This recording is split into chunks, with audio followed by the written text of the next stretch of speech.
Hello everyone. तो दोस्तों, Aryabhata college की ओर से एक एडवर्टाइजमेंट निकाली गई है। एडवर्टाइजमेंट का नंबर आप यहाँ पर देख सकते हो और डेट आप यहाँ पर देख सकते हो दोस्तों। 7 दिसंबर 2024 को ये एडवर्टाइजमेंट निकाली गई है और इस एडवर्टाइजमेंट के थ्रू दोस्तों यहाँ पे असिस्टेंट प्रोफेसर की इन्होंने यहाँ पे पोस्टें निकाली हैं, जिसके लिए आपको ऑनलाइन एप्लीकेशंस इन्होंने इनवाइट किए हैं कि ऑनलाइन आप यहाँ पे फॉर्म फिल कीजिए और 27 दिसंबर तक आपको टाइम दिया गया है कि 27 दिसंबर 2024 तक आप फॉर्म को फिल कर सकते हैं। आपको यहाँ पे इनकी वेबसाइट बताई गई है, देख सकते हो आप यहाँ पे www.aryabhattcollege.ac.in ये इनकी वेबसाइट है दोस्तों। इस पर आप विजिट कर लीजिए और ऑनलाइन जो है फॉर्म फिल कर लीजिए असिस्टेंट प्रोफेसर का। लेकिन उससे पहले यहाँ पे क्वालिफिकेशन चेक कर लीजिए।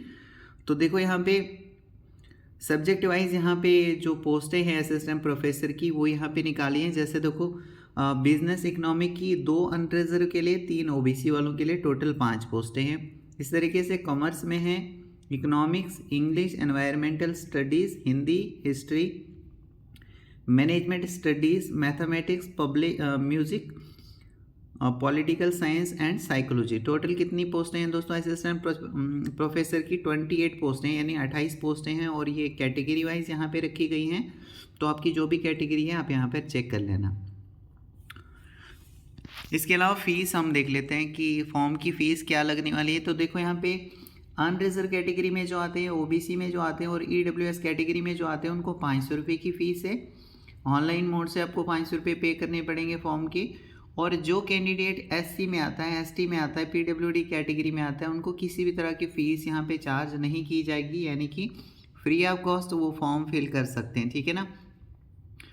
इसके अलावा यहाँ पे क्वालिफ़िकेशन देख लो दोस्तों, और जो भी इंटरेस्टेड कैंडिडेट्स हैं वो यहाँ पे एक बार अच्छे से इसको चेक करेंगे, उसके बाद ही यहाँ पे अप्लाई करेंगे। और यहाँ पे जब इंटरव्यू आपका होगा उसमें अगर आप अटेंड करोगे इंटरव्यू को, तो यहाँ पे कोई भी ट्रैवलिंग अलाउंसेस वगैरह आपको नहीं मिलेंगे, अपने खर्चे पे ही आपको सारा कुछ करना पड़ेगा अरेंजमेंट। और असिस्टेंट प्रोफेसर के लिए for the discipline of arts, commerce, humanities, social science eligibility A और बी।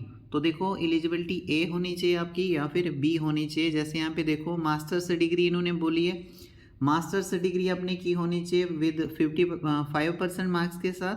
और मास्टर्स डिग्री के साथ ही साथ दोस्तों आपने क्या किया होना चाहिए? नेट क्वालिफाई किया होना चाहिए, जो कंडक्ट होता है, जो कंडक्टेड बाय यूजीसी के द्वारा जो कंडक्ट कराया जाता है। नेट आप क्वालिफाई होनी चाहिए या फिर CSIR आप क्वालिफाई होनी चाहिए, ठीक है। ये ए हो गया।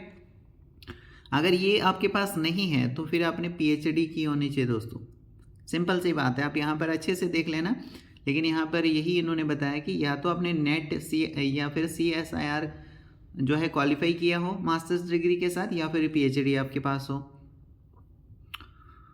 और फिर for the discipline of management studies, यहाँ पे देखिए फर्स्ट क्लास आपने मास्टर्स डिग्री बिजनेस मैनेजमेंट में की हो या एडमिनिस्ट्रेशन में की हो, या फिर दोस्तों और में आप यहाँ पर क्वालिफ़िकेशन देख ही सकते हो। और साथ साथ जो क्वालिफ़िकेशन मांगी है इसके साथ यहाँ पे नेट और सी या फिर CSIR क्वालिफाई आप होनी चाहिए या फिर PhD आपने की होनी चाहिए, ठीक है दोस्तों।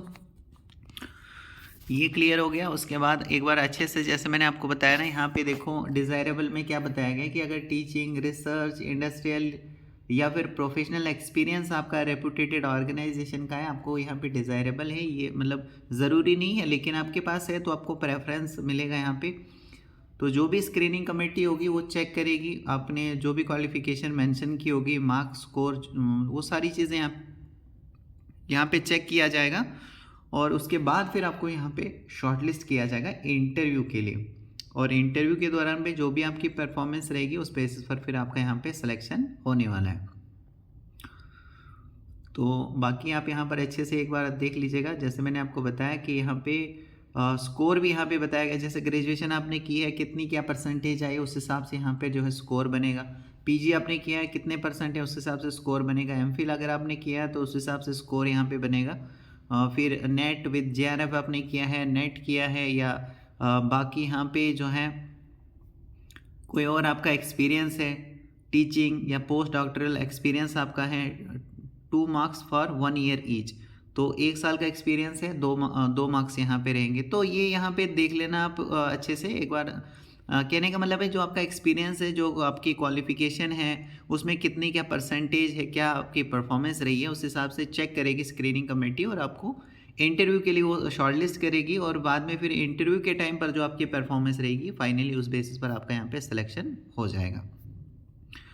और जब यहाँ पे इंटरव्यू के लिए आप जाओगे तो यहाँ पे कुछ डॉक्यूमेंट्स भी हैं जो आपको वहाँ पे लेके जाने पड़ेंगे, हो सकता है सबमिट भी वहाँ पे करने पड़े। आप एक बार इसको अच्छे से भी देख लेना, यहाँ पे इन्होंने अटैच भी किया हुआ है, एक बार मैं आपको दिखा देता हूँ, वो भी मैं आपको दिखा देता हूँ।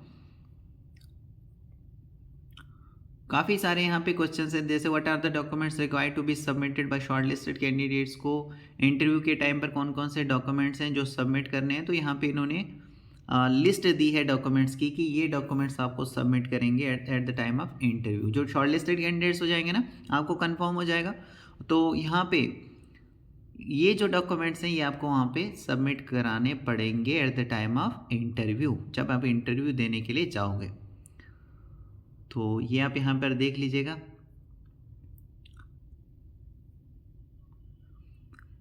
और यहाँ पे एक क्वेश्चन है कि how will the candidate get the interview call, आपको कैसे मतलब मिलेगी। तो the status of short listing will be made available on the dashboard of the respective applicants for information.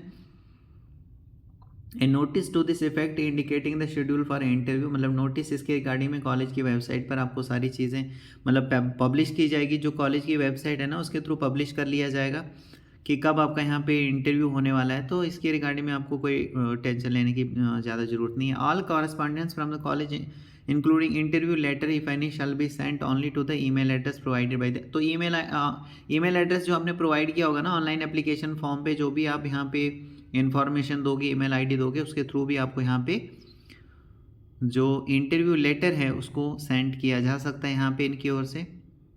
बाकी यहाँ पर इनकी वेबसाइट पर आप टच में रहिएगा दोस्तों, किसी भी फर्दर अपडेट के लिए, इन्फॉर्मेशन के लिए। और जो पेमेंट ऑफ फीस है वो आप कैसे पे कर सकते हो, क्रेडिट कार्ड के थ्रू, डेबिट कार्ड के थ्रू या फिर नेट बैंकिंग के थ्रू आप ये जो फीस है ये पे कर सकते हैं। दोस्तों होप करता हूँ आपको सारी चीज़ें इसके रिगार्डिंग में क्लियर हो चुकी होंगी। मैं आपसे रिक्वेस्ट करता हूँ दोस्तों, एक बार अच्छे से आप इसको खुद से भी जो है पढ़ लीजिएगा, उसके बाद ही आप यहाँ पर अप्लाई कीजिएगा, ठीक है। So thank you very much.